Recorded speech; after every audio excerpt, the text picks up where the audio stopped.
Selamat pagi anak-anak ibu kelas 7B. Hari ini kita akan belajar secara daring tentang bab baru yaitu ekologi dan keanekaragaman hayati Indonesia. Yang pertama yang akan kita bahas di bab ini adalah bagaimana pengaruh lingkungan terhadap suatu organisme. Namun sebelum kita lanjut, kita lihat dulu definisi ekologi, karena kita tadi berbicara tentang ekologi dan keanekaragaman hayati Indonesia. Mari diperhatikan, ekologi adalah ilmu yang mempelajari hubungan antara makhluk hidup dan lingkungannya.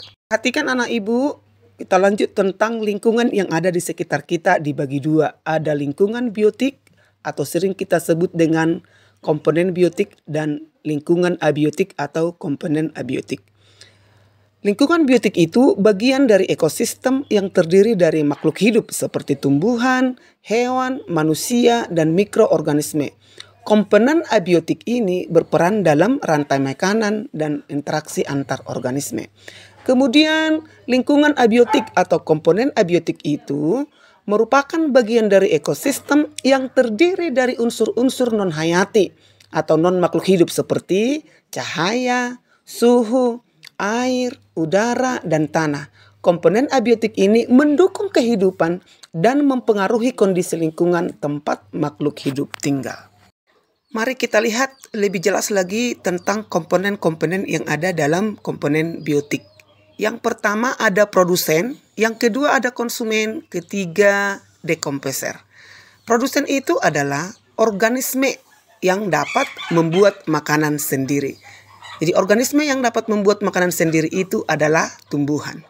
Yang kedua konsumen. Konsumen ini organisme atau makhluk hidup yang memakan organisme lain untuk mendapatkan energi atau tenaga.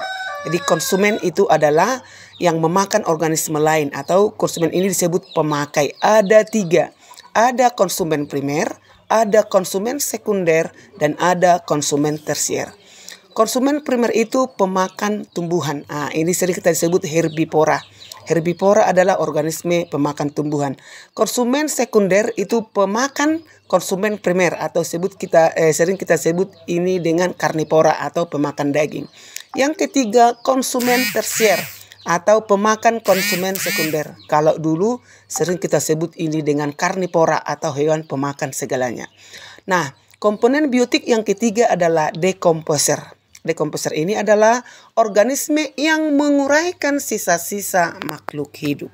Selanjutnya komponen abiotik. Di sini kita akan bahas ada 5 komponen yang biotik. Yang pertama suhu, kedua udara, 3 tanah, 4 air, 5 cahaya. Nah, suhu itu yang pertama mengatur aktivitas dan distribusi organisme. Jadi dengan suhu ini mengatur aktivitas dan distribusi organisme yang ada dalam lingkungan. Udara, yang kedua udara menyediakan oksigen dan karbon dioksida. Nah, udara itu mengandung oksigen dan karbon dioksida yang dibutuhkan oleh makhluk hidup yang ada di lingkungan. Kemudian tanah, yang ketiga, sumber nutrisi bagi tumbuhan. Jadi melalui tanah, tumbuhan itu bisa memperoleh nutrisi. Yang keempat, air. Air itu penting untuk metabolisme dan habitat hidup.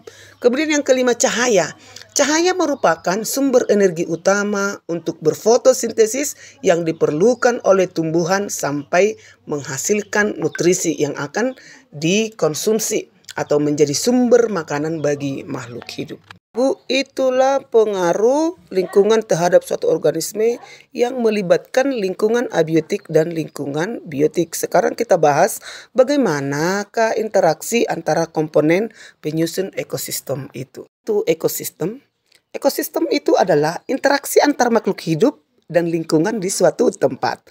Komponen-komponen ekosistem itu ada individu, ada populasi, ada komunitas sampai membentuk ekosistem. Mari kita perhatikan apa itu individu, populasi, komunitas yang membentuk suatu komponen ekosistem.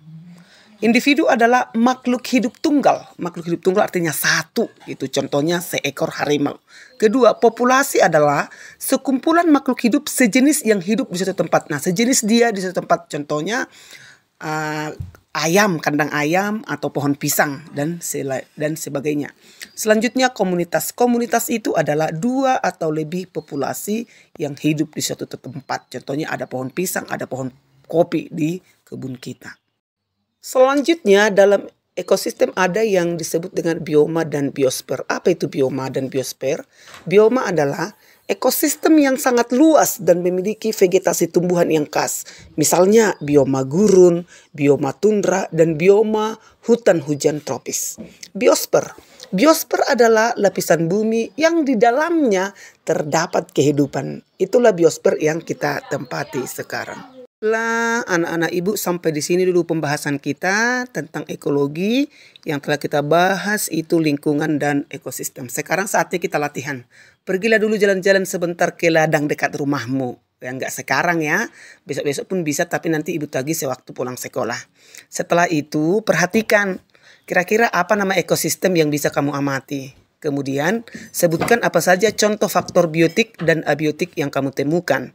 Berilah contoh individu, populasi, atau komunitas yang ditemukan. Nanti kita presentasikan hasil temuan kalian dalam bentuk media kreatif di depan kelas.